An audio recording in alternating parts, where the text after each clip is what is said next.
Welcome to Talking Giants, presented by DraftKings. I'm your host, Bobby Skinner, here with my co-host, Justin Pennick. We've got a lot to get to on this show. The Giants traded for two offensive linemen, Bredeson and Billy Price, and they even signed Matt Skura as to the practice squad, who I think is actually pretty interesting. We had to say goodbye to BJ Hill. We got some 53-man roster stuff, and we even added Quincy Roche, which made me very happy. Justin, this is the last episode, technically, of camp. This is the camp conclusion episode. Hey, Bobby Skinner, there's too much to do. We have too much to go over today. There's too much to recap. News was really flying in hot and fast these last couple of days, and I'm kind of glad that in years past, if the Giants were to make these moves, particularly at the offensive line spot, I'm looking at it and I'm being like, the Giants are just kind of throwing crap at a wall, and we're hoping that some of these things stick. But some of these moves that they made, I don't think any of these guys, maybe besides Bredesen, could be a starter or contribute a ton, but these certainly aren't, no slump. What's the word? Slouches. Thank you. Great start. How are you doing? I'm doing good. And, you said they're not slouches. Guys, some guys that are slouches. We got Charles Hurd. You heard Charles Hurd. He's a slouch. Alan Messer. I mean, his last name is Messer. He's a messy dude. He needs to get his life together. And Peter Sell. Peter Sell's his body. Peter's a good dude. Me and Peter actually DM a ton.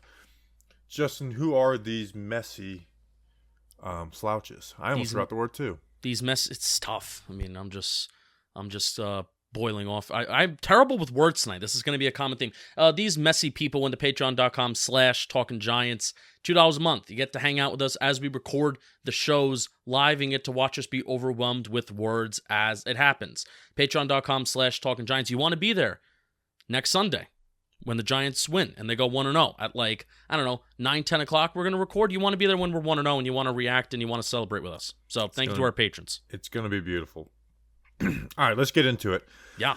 The Giants traded. We're going to start with Bredesen because I think he is the more important player. The Giants traded their 4th-round pick this year for Bredesen, guard from the Ravens. They get back a 5th-round pick from the Chiefs, from the Orlando Brown trade, and then a 2023 7th-round pick. So now they are back to 7 picks in 2023 because you remember they lost their 6 for Keon Carlson. So they're back. Justin, as a player, I did a film breakdown on Bredesen from his time at Michigan. He played last year a little bit. He was mostly used in jumbo sets, so even if you look at his film from last year, it's kind of irrelevant. But the Ravens, they added Kevin Zeitler, our friend, and he talked about, Kevin Zeitler giving us some tips on the New York Giants way. And they drafted a guy like Ben Cleveland, and they had their other guy, Bozeman.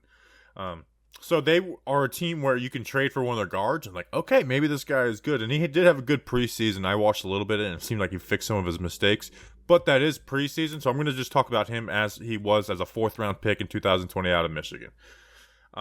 Good leverage at all times. For somebody that is 6'5", 315 pounds, he plays with good knee bend, and it's natural. You see some guys, it's okay, they're definitely conscious of getting low on this play. For him, it's just he's got that natural knee bend, which is good. That's that's hard to teach. Hand placement could be a little sloppy. If you watch the film breakdown, that was a big time theme. Is his hands would get high and he'd let guys get into his chest, and he doesn't have the longest arms too, so that hurt him. But in preseason, that is something that looked better. He was a 4-year starter at Michigan. Very smart picking up blitzes and stunts, which is kind of like the opposite of Billy Price when we talk about him. Very good at picking all that stuff up. He's going to be good in a gap scheme in the run game. And if he gets his hand placement on, he could be an awesome run blocker.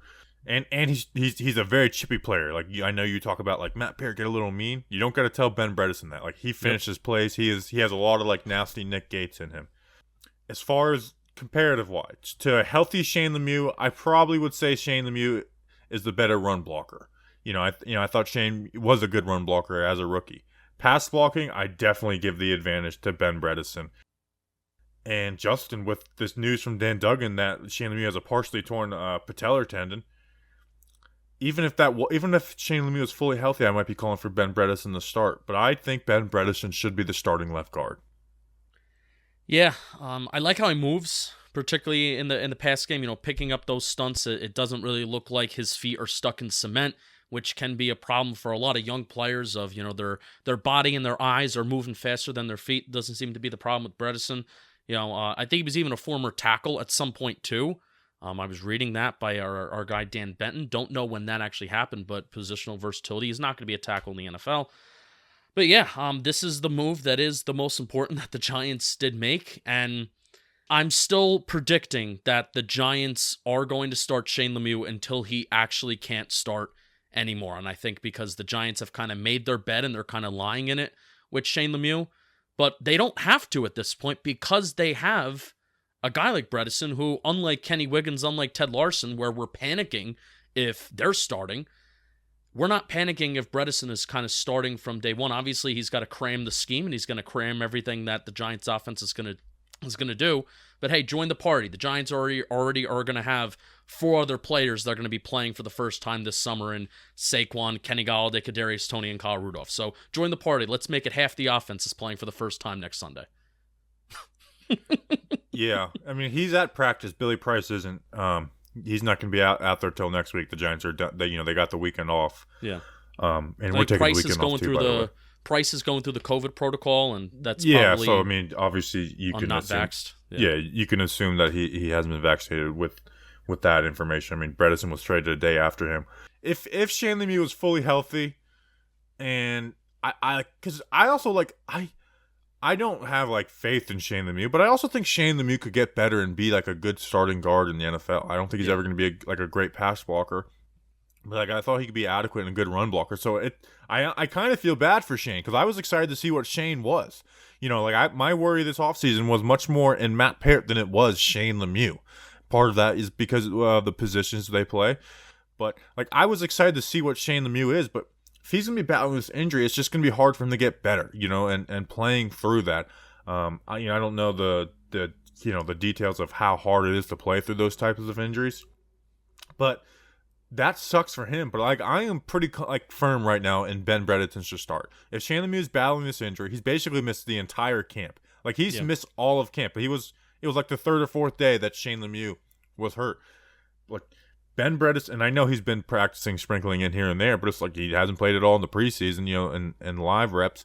So if Bredesen goes out there and has a good practice, you don't just hand it to him, obviously. I'm not saying he walked in and started, but if Bredesen goes in there and has good practices and looks better than Shane Lemieux, then there's no reason to not pull the plug on Shane Lemieux. There's no reason. Shane Lemieux, doesn't have that draft slot where you have that ton invested in him. In fact, you've invested more in Bredesen technically because you gave up a 4th round pick. I know they got back a 5th, but they didn't do this for nothing. I don't think this was just for depth. I really do think that Bredesen should start for the Giants. And he's on the team until 2023, correct? I mean that the contract rolls over from being a draft. Yeah, him and Lemieux are on the same contract. Yeah, because they were both rookies last year. So obviously, this may mean something for Hernandez, but we're talking about the offensive line right now. So I would agree because I just view pass blocking as more of a need for this team, and I think pass blocking in the NFL when throwing the ball is more important than running. I would say pass blocking is therefore more important, and especially it's not Bredesen's a bad run blocker either. No, it's just I think Shane Lemieux is better. Yeah, which says more about certainly more about Lemieux. And the thing with Lemieux is that he's been coming back and then he's been out. He's been coming back to practice and then he's been out. And you have to commend the dude's toughness.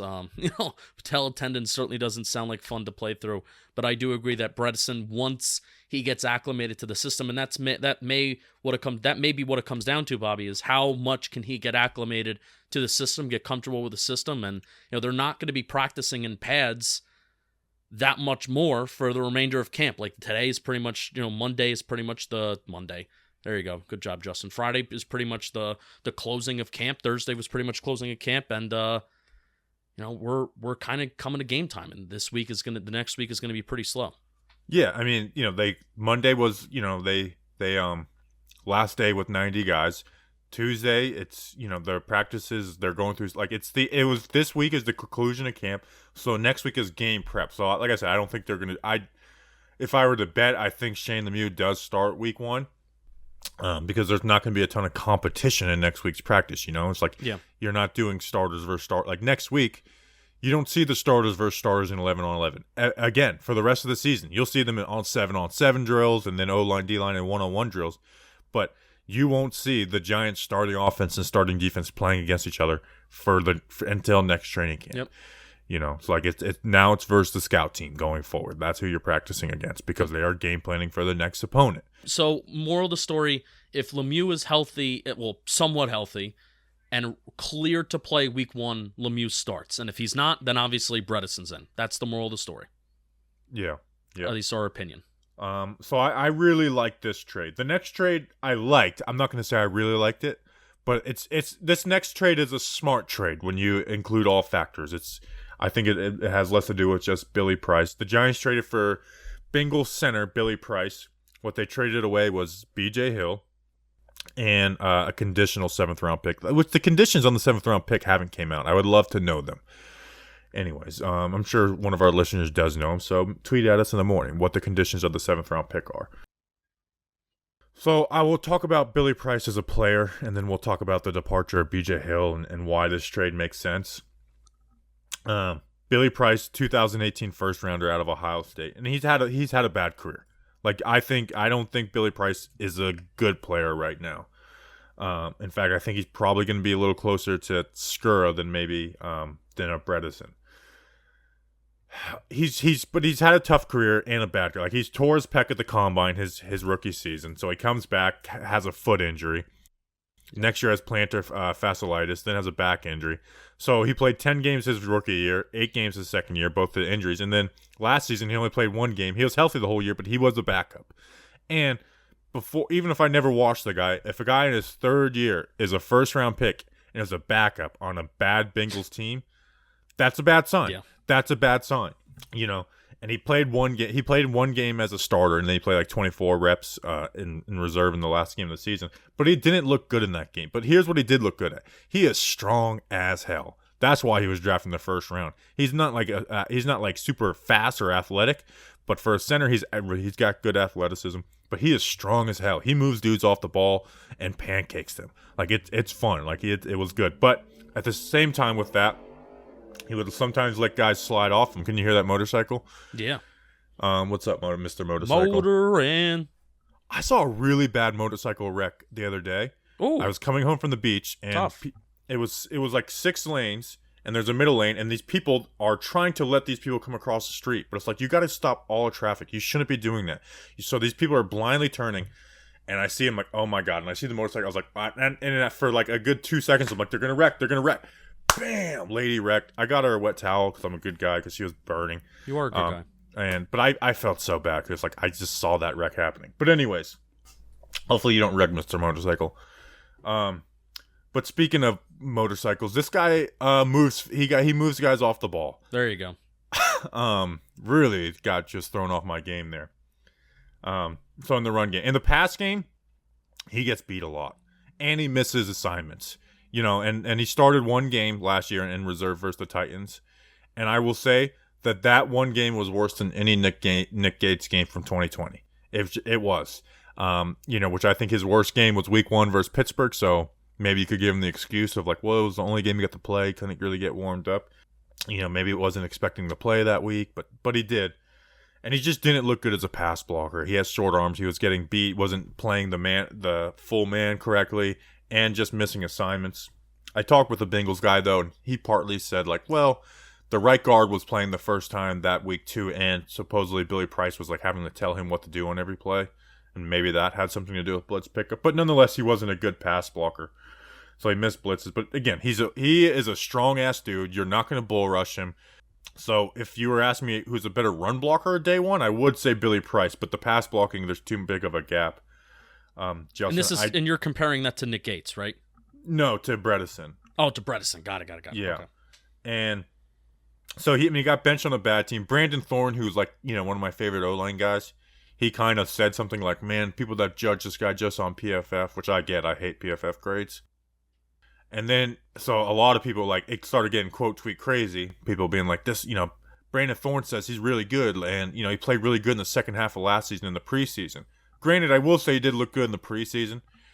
But for him, it's year 4, you know. Like Ben Bredesen looking good in the preseason. It's like, okay, he didn't really play his rookie year. Second year, he got better. Billy Price, it's year 4. I can't be going off of he looked really good in the preseason. And then Brandon Thorne kind of walked back this statement a little bit and was like, well, this, Giants fans are looking for any sort of shred of positivity, so this kind of went crazy. And he was like, well, he played really good in the second half of last season. He played 24 reps in the second half of the season for the Bengals. Yeah. So, and he started one game, and it was the 8th game, but he wasn't good in that. So I don't understand where Brandon was coming from with that. I have a question though. So go for it. Yeah. Question Sorry, about I've been Billy going Price. for like crazy. That's okay. I mean, you're the online guy. So my question is, Billy Price versus Jonathan Harrison. Jonathan Harrison was cut, and he's not here anymore. So, which guy is kind of better, and who is a better fit in terms of being a backup center / possibly a swing guard for this year? Billy Price or Jonathan Harrison? Billy Price. We've only seen Harrison versus backups in the preseason. And, nothing crazy thrown at him blitz-wise. And then, I did, like, when Harrison, I will, like, because I was mad that Harrison was cut and Larson was kept, and that ended up being wrong. But Billy Price better, and it just makes more sense. You're taking a chance on a younger talent. Like, I do think Billy Price is better. If Billy Price can get better at picking up blitzes and stuff, like some mental stuff, it would be a definitely for Billy Price. So this is probably just coach talk, and they love to do the cross training thing. But there was talk today about Nick Gates taking reps at guard. Well, let's talk about Matt Skura before we go into that, because I do want to talk about the Nick Gates at guard stuff. Do it. Talk about Skura. Well, let's talk about the BJ Hill side of this. Okay. BJ Hill's in the last year of his contract. He played 35% of the reps last year. It wasn't going to, like, his reps went down every year, not because he became a worse player, but he's just buried on this team. And with Raymond Johnson looking good, it makes sense. It makes sense to go and add a flyer on a position of weakness and using a guy on his last year of contract at a position of strength, defensive tackle. Like there was 4 guys that were going to play more than him in Austin Johnson, Danny Shelton, and then Dex and Leo. So it makes sense. It makes sense to take this chance. And Raymond Johnson isn't better than BJ Hill right now, but he does look good, and he can, maybe fill that role on some pass rushing downs than BJ Hill. What I will say is that this line that, BJ Hill was going to get cut is garbage. And if he was going to get cut, it was simply due to salary cap issues. There was no, Raymond Johnson outplayed BJ Hill. Please miss me with that. And honestly, the beat has had a bad 2 weeks. So I am never trusting them with this person would get cut. I'm just sorry. I'm never trusting the beat with, this guy was going to get cut or this guy would get cut anymore. I'm not listening to them anymore. Give me cold, hard facts. This guy was cut, but I'm not listening to their speculative stuff anymore because they were wrong a lot these past couple of weeks. And that's not one guy. There's multiple guys. So I don't buy this idea like, BJ Hill was going to get cut. He was going to get cut anyways. I think that they saw BJ Hill's a decent player. Let's see if we can shop BJ Hill. We're at a position of strength. Yeah. I really think it comes as simple as that. If there was no biters on the BJ Hill market, I don't think they trade BJ Hill or cut BJ Hill. Sorry. Yeah, no. BJ Hill's not a player you cut. What was he, a 3rd-round pick, Bobby? Yes, and he's played well for what his role is. It's not like he's a 3rd-round pick who was absolutely failed the Giants. When he has gotten in, you can look at his sacks per snap rate. But if you don't get the opportunities to get out on the field and really get your sea legs under you as a pass rusher, you're not going to be all that effective. I'm sorry. If there's any position where it's an excuse to not play, is defensive tackle. They have Leonard Williams, a $20 million player now. Dexter Lawrence, a first-round pick. Dalvin Tomlinson, up $20+ million. Like, if there was one position where it's like, you know what, even though he didn't play a ton, he's still a decent player, it's defensive tackle. And even with that, he played 35% of the reps with 3 top guys at that position in the NFL above him. And they use him a lot on 3rd down. I think there was more Leonard Williams sacks with BJ Hill in the field than there was Dex and Dalvin. Funny. And we were ready to sharpen the pitchforks when it comes to the beat about Josh Jackson, and I'm still paranoid about that, by the way. I know we're going to get to it, but I'm still paranoid that something's going to happen to Josh Jackson, and we're going to be a little bit more panicked about our cornerback depth than we are right now that Josh Jackson did make the 53. So yeah, I also think the Giants also respect that. Hey, BJ Hill, he kind of deserves an opportunity to play, and I'm excited for BJ. They traded him to Cincinnati, which they need talent kind of all over the board except quarterback and wide receiver. So good for him. Yeah, I'm very excited to see. I'm happy for BJ that he goes to get a chance on a contract year to go play for the Bengals, because it's nothing's unfair, but it's in a sense it's like he was just never going to get his shot here. Yeah, and Billy Price too, former first-round pick. If that contract is carrying over, he should have a 5th-year option, which I don't know. Well, no, it was already declined. The Bengals declined it, so he's on an expiring deal. Shucks. Which, by the way, we have the 2017 and the 2018 Bengals first-round picks in John Ross and Billy Price. When's Jonah Williams? I said Jonah Hill. Did you hear that? When's Jonah Williams making his way over? When I went on with that other Bengals show, that's exactly what I said. It was like, let us know when we can get Jonah Williams off your hands. Which Jonah Hill, or now I did it. Jonah Williams, when we played him, he looked bad, but I guess he's played all right. So yeah, anything else on that trade? BJ Raymond Johnson, good for Raymond Johnson for showing out. He was a guy we liked, but good on him for showing out and making BJ Hill expendable. Yep. Because if Raymond Johnson doesn't play well, BJ Hill's not as expendable. He's expendable, but not like you're probably losing a little more. Now Raymond Johnson, I don't think is the player that BJ Hill is right now. He's got to do a better job finishing plays.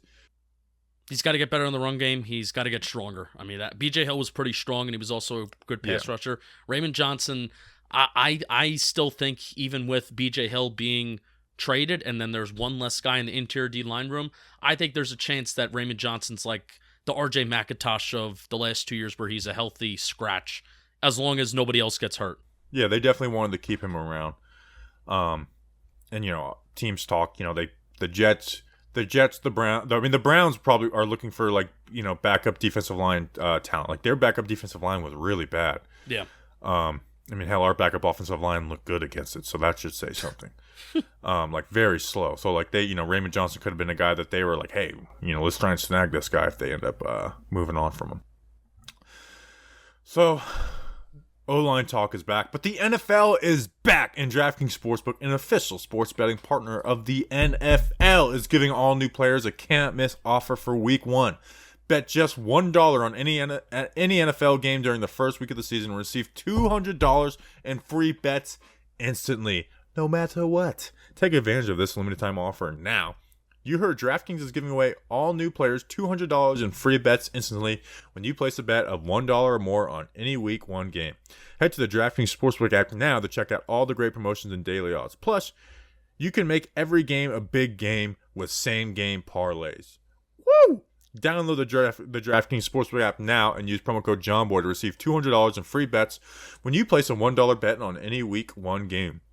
And that's promo code JOHNBOY to get your free $200 in free bets instantly for a limited time only at DraftKings Sportsbook, an official sports betting partner of the NFL. Must be 21 or older. New Jersey, Indiana, or Pennsylvania only. New customers only. Restrictions apply. See DraftKings.com/sportsbook for details. Gambling problem? Call 1-800-GAMBLER or in Indiana, 1-800-9-WITH-IT. Bobby Skinner, tell me about Matt Skura. Skura! Short. He's a Duke game member. So how about that? So the Giants signed Matt Skura, center, to the practice squad. Interesting that he made it to the practice squad. It's. I think we forget. It's like, man, guys, they kind of teams stick with what they have. Like the Giants were the most active team on the waiver wire, adding 3 players. Quincy Roche was one, which I'm very excited to talk about. Matt Skura to the practice squad, 6'3", 313 pounds. He was a UDFA out of Duke. So the last 4 years, he started 51 games for the Ravens.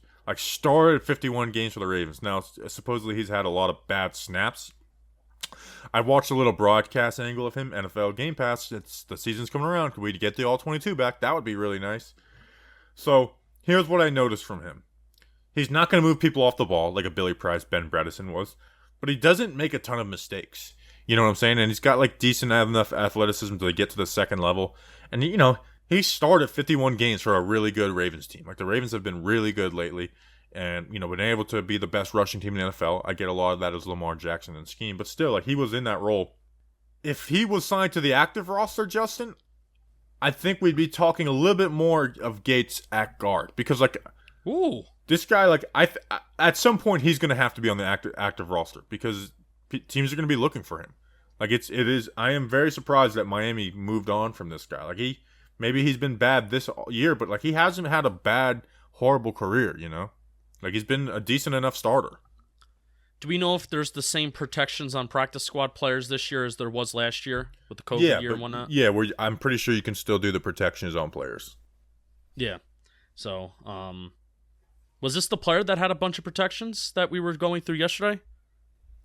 No, that was Was that the tight end? Was that Chris Mariaki or whatever his name is? Yeah, that was the tight end. Yep. That's not how you say his name. He was signed to the practice squad too. But yeah, Skora.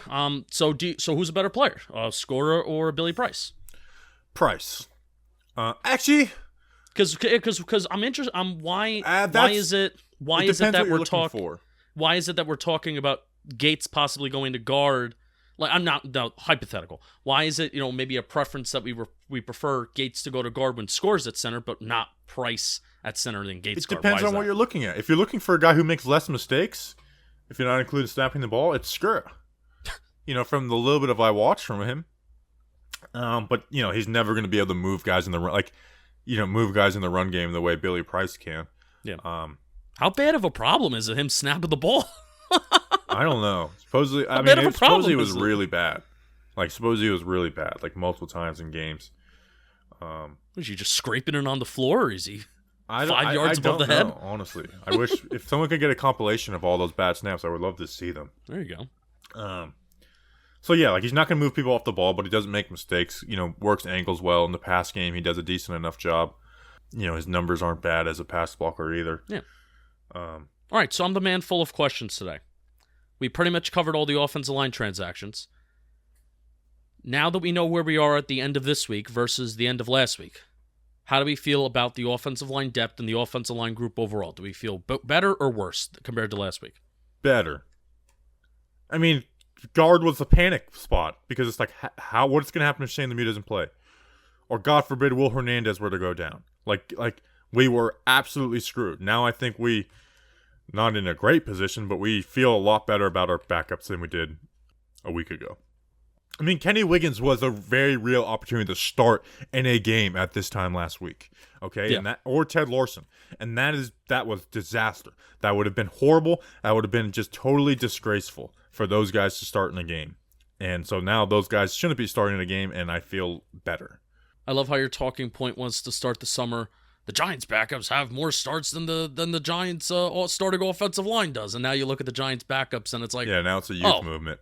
Yeah, now it's just these mid-round or early round draft picks that maybe didn't work out with their first teams, and we're coming over here and we're taking a flyer. And partially, I think the coaches have this mentality all the time, where maybe they look at a guy like Jonathan Harrison, even though he had a solid to good preseason, we don't know what really he looked like in practice, but look at a guy like Jonathan Harrison where a coaching staff knows, hey, this guy has already hit a ceiling and he's not going to get any better than that. But you bring in these young guys with, Billy Price is strong as hell, and Matt Skora, even though he can't snap the ball, he shows promise and he doesn't make mistakes. You bring in these young guys and these coaches feel like I can coach this guy up to get to his ceiling because he hasn't hit his ceiling yet, versus these veterans that they brought in like Larson, Wiggins, and I know Zach Fulton retired, but those guys have already hit their ceilings in the past, and these coaches feel like they can always get more out of these guys. So, which is why we need to talk about Nick Gates at guard.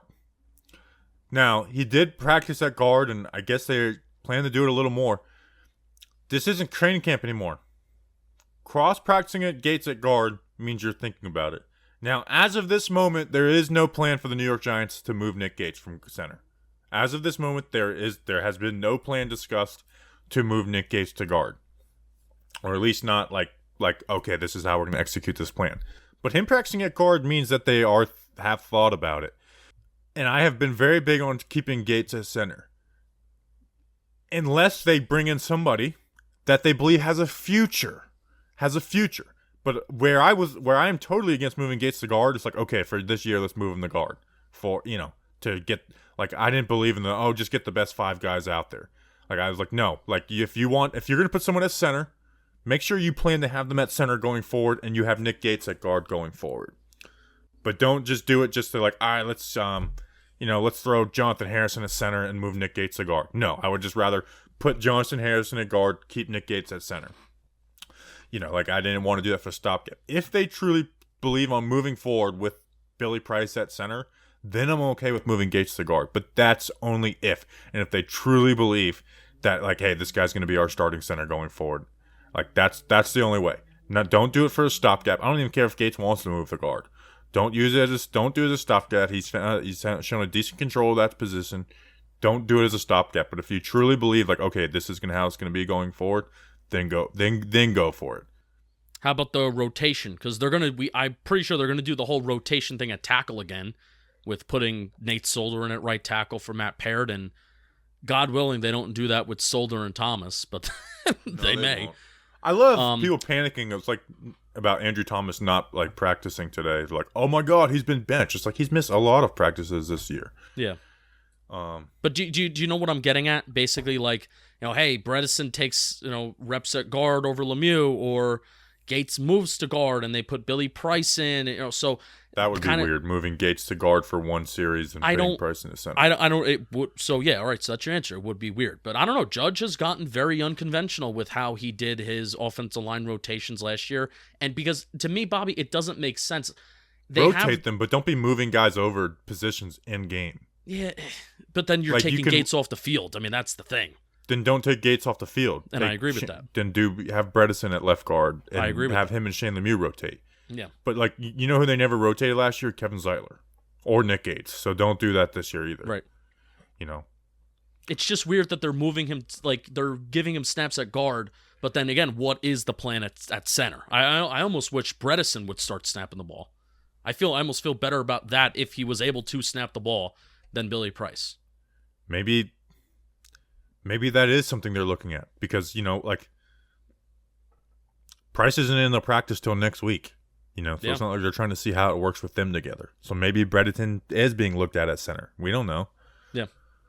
Anything else on O-line? I mean, we've literally spent over 30 minutes talking about the offensive line. No. New faces, new look, and you feel better about the depth. Certainly the starters are a different conversation, but you feel much better about the depth. So where do you stand? Because it's been like we're revisiting the offseason about the O-line. And this is why when everyone was like, I want Devontae Smith, Jalen Waddle, blah, blah, I was like, Rashawn Slater or Elijah Vera Tucker. People, you can't take Elijah Vera Tucker. And I was like, screw you. Screw you. Do not preach to me that you can't take Elijah Vera Tucker at 11. Now, they traded down. Cool with it.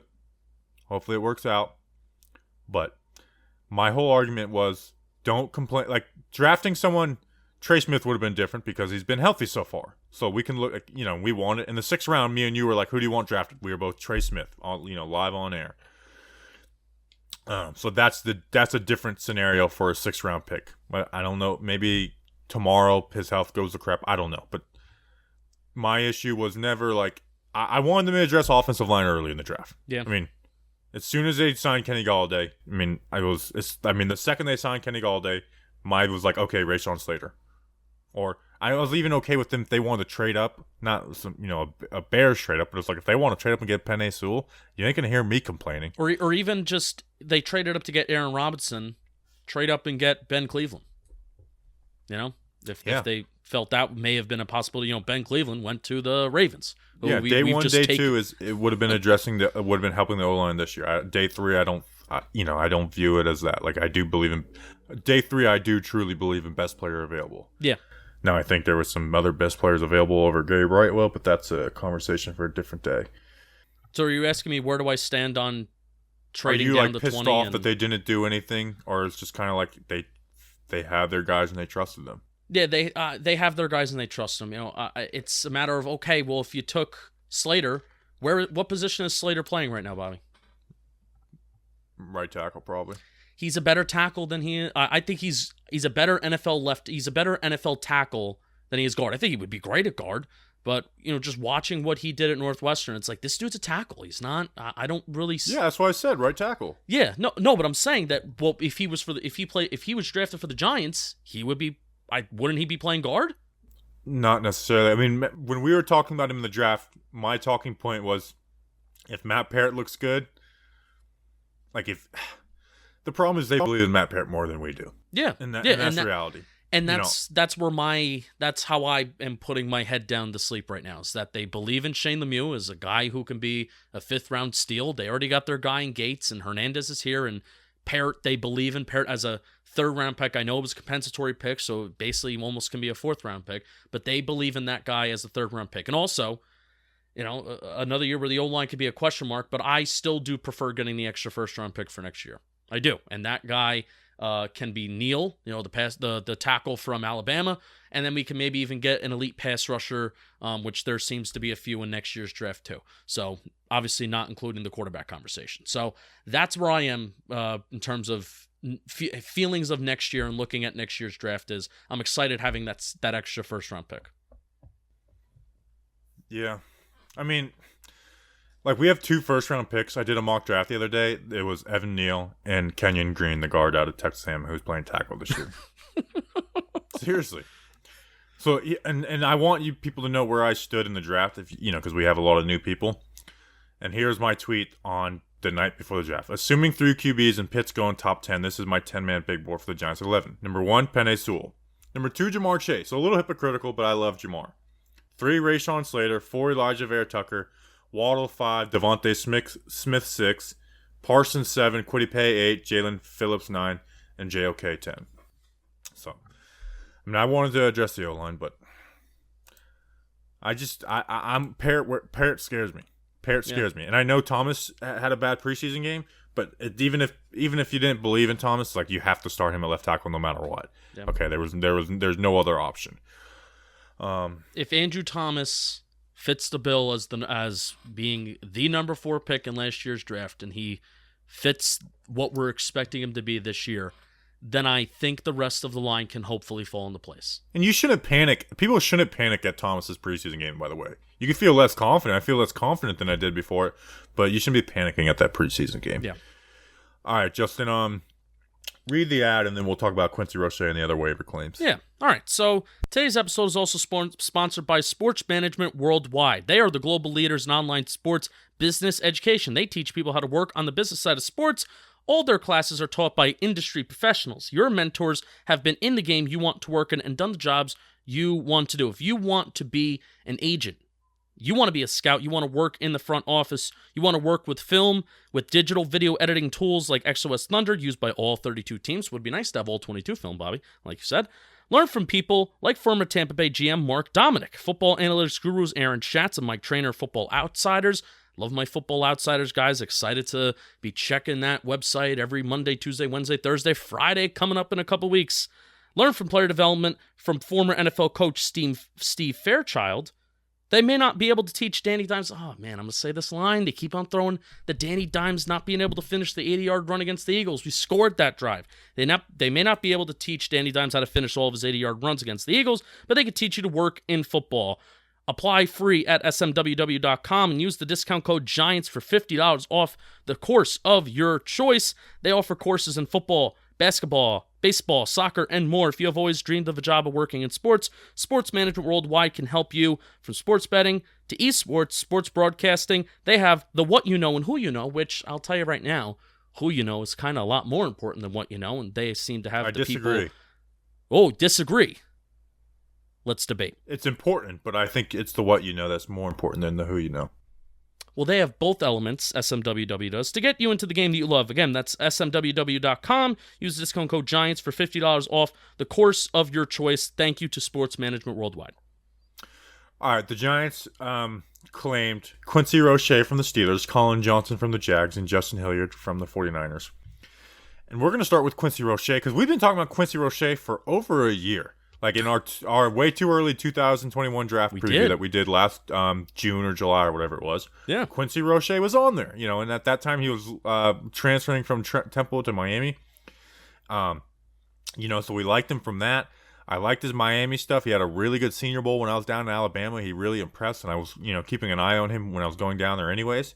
I had him as the Giants' 3rd round pick in my mock draft post Senior Bowl pre-free agency. 6'2", 245. He fell to the 6th round. So there's something that the NFL thinks about him differently than, draft people. They waive him, and he was one of 2 people I wanted the Giants to claim, and they ended up claiming him out of Miami. Justin, I really like this because this guy, he will impact the Giants this year. I mean, he's got good pass rush ability and I look for it. Hands. How do you use your hands in the pass rush? Like, you could be fast all you want, but do you use your hands? Quincy Roche does. He has different ability to use his pass rush ability. Decent get off, decent strength, to be able to do it all type guy. Versus the run. He's not like a stone wall setting the edge, but he knows how to set the edge and make plays while doing that. And he didn't do it a ton of money, but I think he has coverage ability. Like, when he did do it, he looked good doing it. He looked fluid doing it. Didn't he have a really nice interception, like diving interception on the sideline? Versus Trevor Lawrence. It got called back because it was offsides, even though if you look at it, it wasn't offsides. But he did drop it. Like, it looked like an interception, and I remember being excited in the moment. But he did drop it. And that was a really, really athletic play. It was almost... I don't even want to call it in the flat. It was like in the intermediate part of the flats, kind of. It was in the flats. Okay, but intermediate part of the field, close to the sideline. Dude drops back in coverage, keeps up with whatever target's running out there, makes a diving play on the football, and almost comes down with an interception. So that was really, really impressive when we know how much that Graham likes versatility, and not just versatility of a guy that can rush the passer and play the run, but also a guy that can kind of drop back into coverage, which Roche certainly does that. He's a perfect fit for this Giants defense. And I remember, I tweeted out a video in the beginning of draft month and was like, because edge was the first position we talked about. I was like, Quincy Roche, he'd be a great fit for what Patrick Graham and this New York Giants defense is about.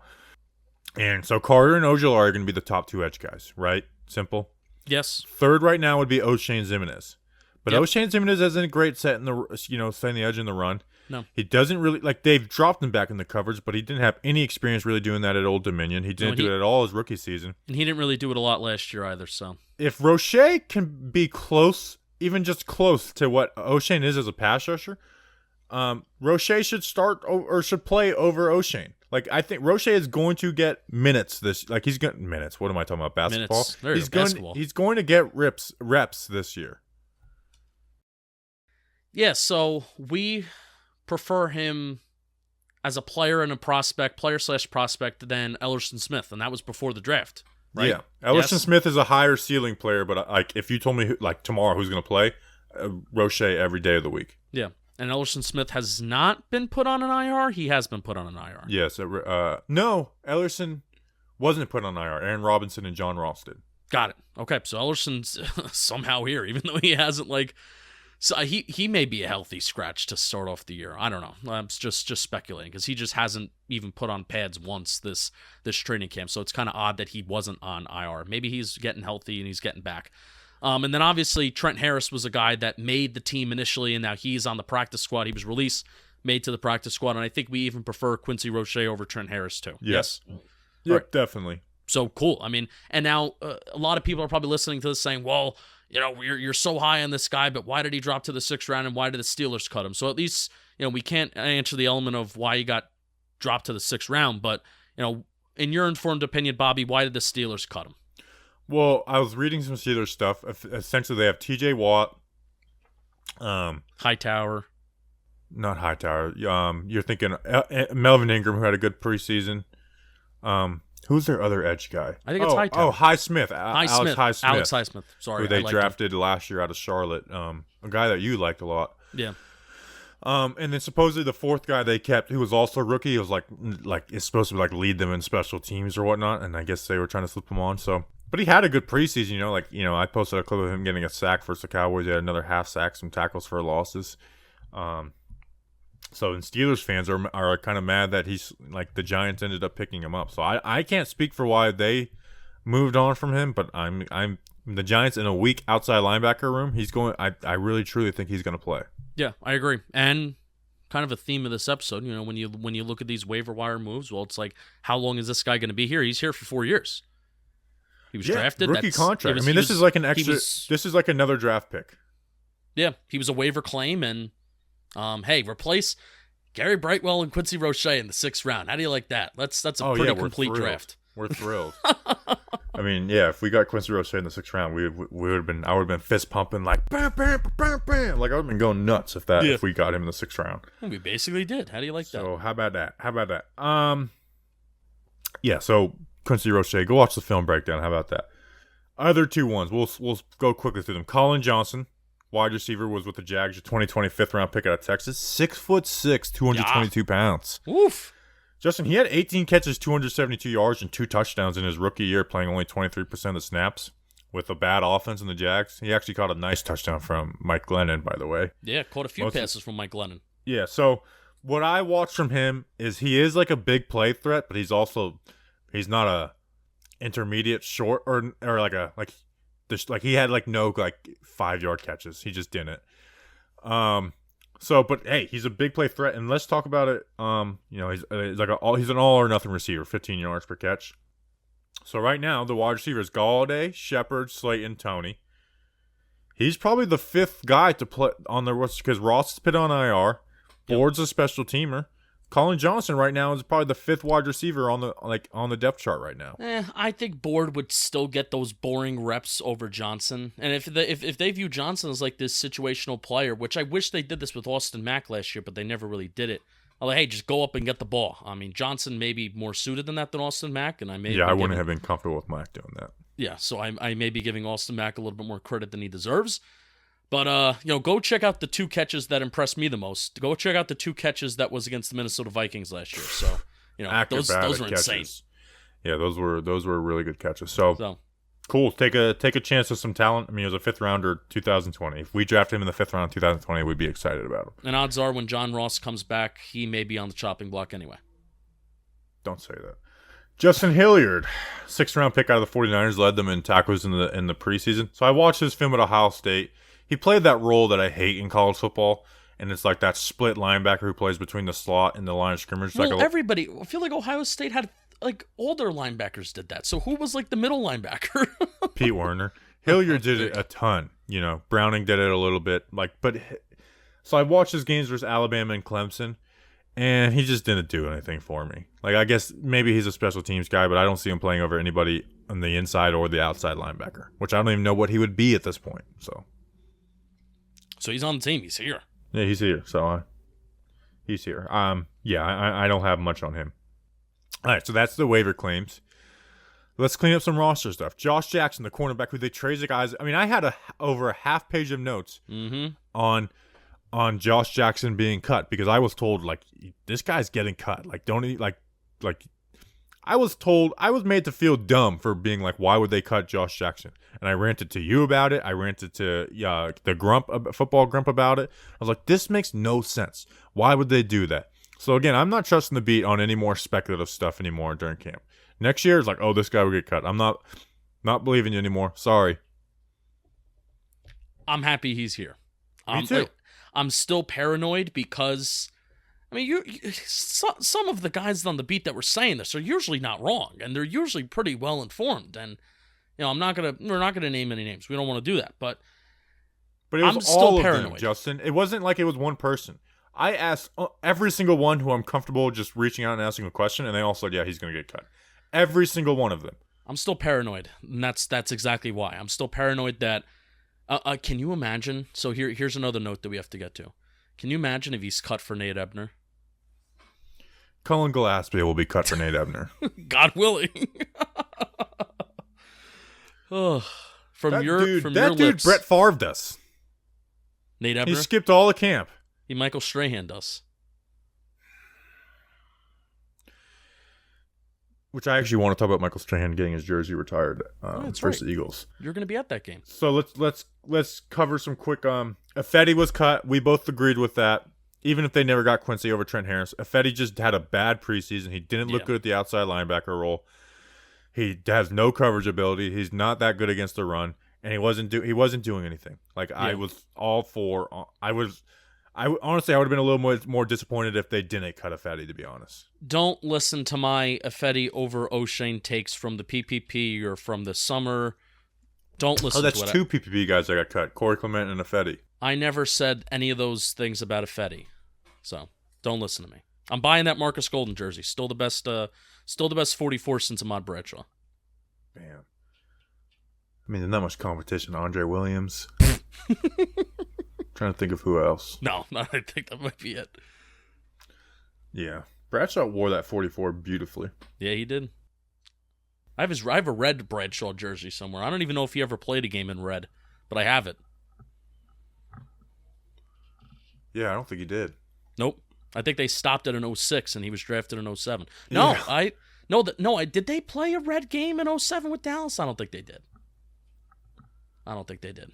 We lost both games to Dallas that year, I don't think. No, I don't think so. We always lose in red. Fun fact, we've won more games in the red jerseys than the current color rush. What else? What other notes? Nate Ebner is eventually coming back. Like that yes, it is what it is at this point. That is a fact. Corey Clement getting cut. Yeah. I mean, Gary deal. Brightwell is not a better running back in any way than Gary Brightwell. And please spare me the 3 catches he had for 10 yards in the preseason in the flats. Like, what did he do? Like, he didn't do anything. And I don't say this sarcastically. Any running back in the entire NFL would have made those plays. Like, I'm not trying to be, like, sarcastic or, like, hyperbolic. Unless they would have dropped them. Yeah, Corey Clement is just a little bit more of an exciting player, and that's what I really think it comes down to. My fan brain thinks that it's more likely for Gary Brightwell to make the practice squad than Corey Clement, even though I think Corey Clement got cut. He got claimed by the Cowboys. Never mind. Yeah, so, I think he's on the Cowboys practice squad, so yeah.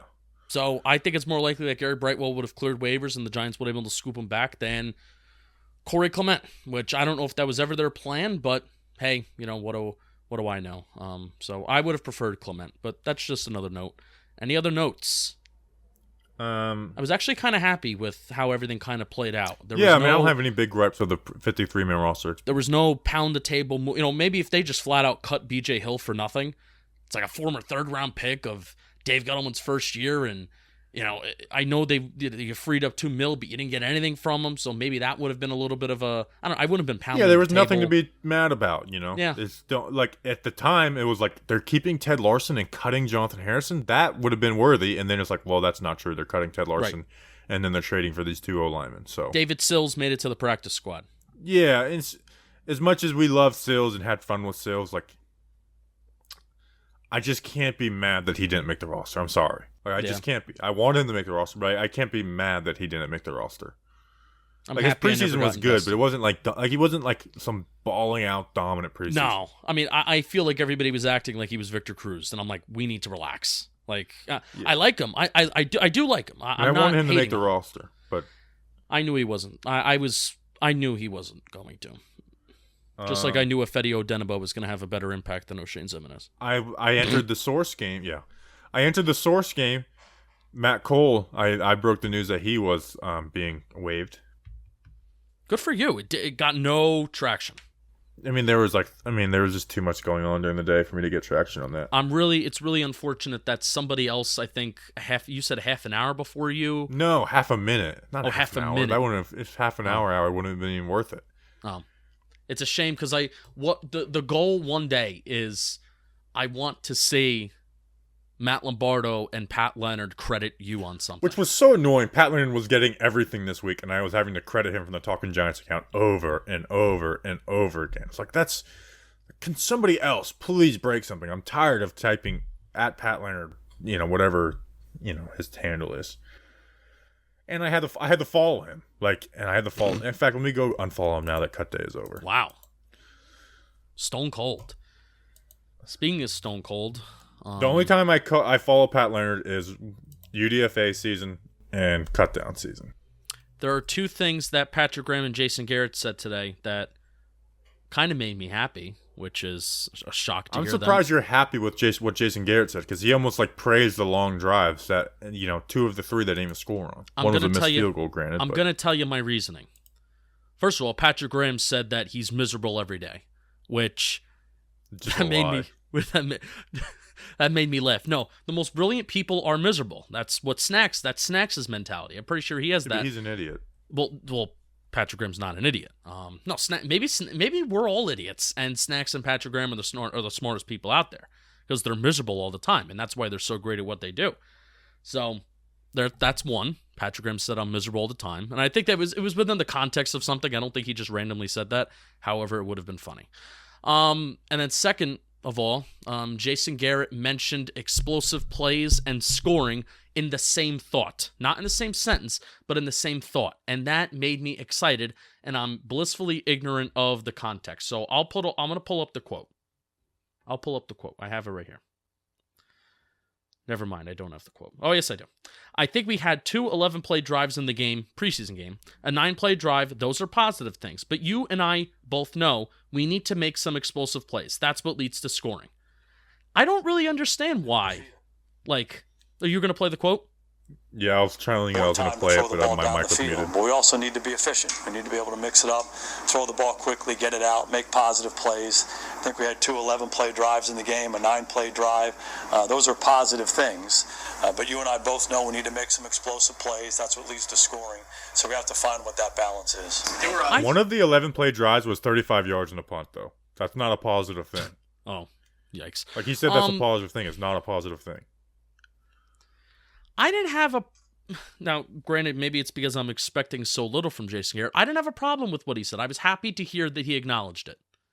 Where a lot of, Dan Schneider and then you were just like, oh, but then this, blah, blah, blah, blah. I didn't have I think he said we need to find a balance, and I agree. Where there is a value to holding on to the ball, and there is, holding on to the ball, winning the time of possession, there is a value to that. But you do need to score points, and the way that you score points is by mixing explosive plays. I don't have a problem with that. I was happy. Yeah, I mean, but you need context. Just like Kenny Galladay. People are like, oh, Kenny Galladay said the offense is going to start slow. It's like, no, he didn't. Go listen to the video. He didn't say that they were going to start slow. They just asked him if, has it been, they're like, what's it been like, missing this time to get ready with Daniel Jones? You think it's going to be like, yeah, he said it's been a bumpy start, but now we're out here. Like, that's what he said. He didn't predict that the offense was going to start slow during the season. That got turned into something that it wasn't. Michael Strahan, number 92 gang, retired versus the Eagles. I will be there, and I cannot wait to wave that Strahan towel. That's all I have to say about that. Boom. And I'm going to. My first ever Giants jersey was Michael Strahan. He was my first favorite player, so I will be wearing that jersey to that game.